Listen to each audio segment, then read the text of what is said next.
Hello guys, welcome to my channel with another tutorial video, and you're watching your own channel Digital Tech Nepal. In this video I'm going to show you how to fix 403 forbidden while you are search in the website or in the any browser. So guys, without delay, let's get started.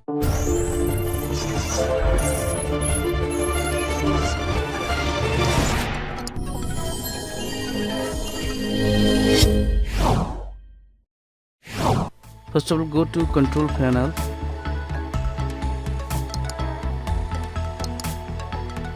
You can search here network and sharing. Then you can see here the Wi-Fi or internet connection. You have to click here and you go to the properties. Then you have to scroll down. You have to look for internet protocol version 6 TCP /IP version 6. You have to simply uncheck and then click OK. Then click OK. That's it guys.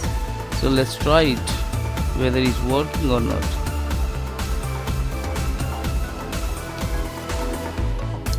So guys, you can see it's easily solved. Hope this video is helpful for you. Don't forget to like, comment and subscribe my channel for more update videos. See you in the next video. Have a good day and take care.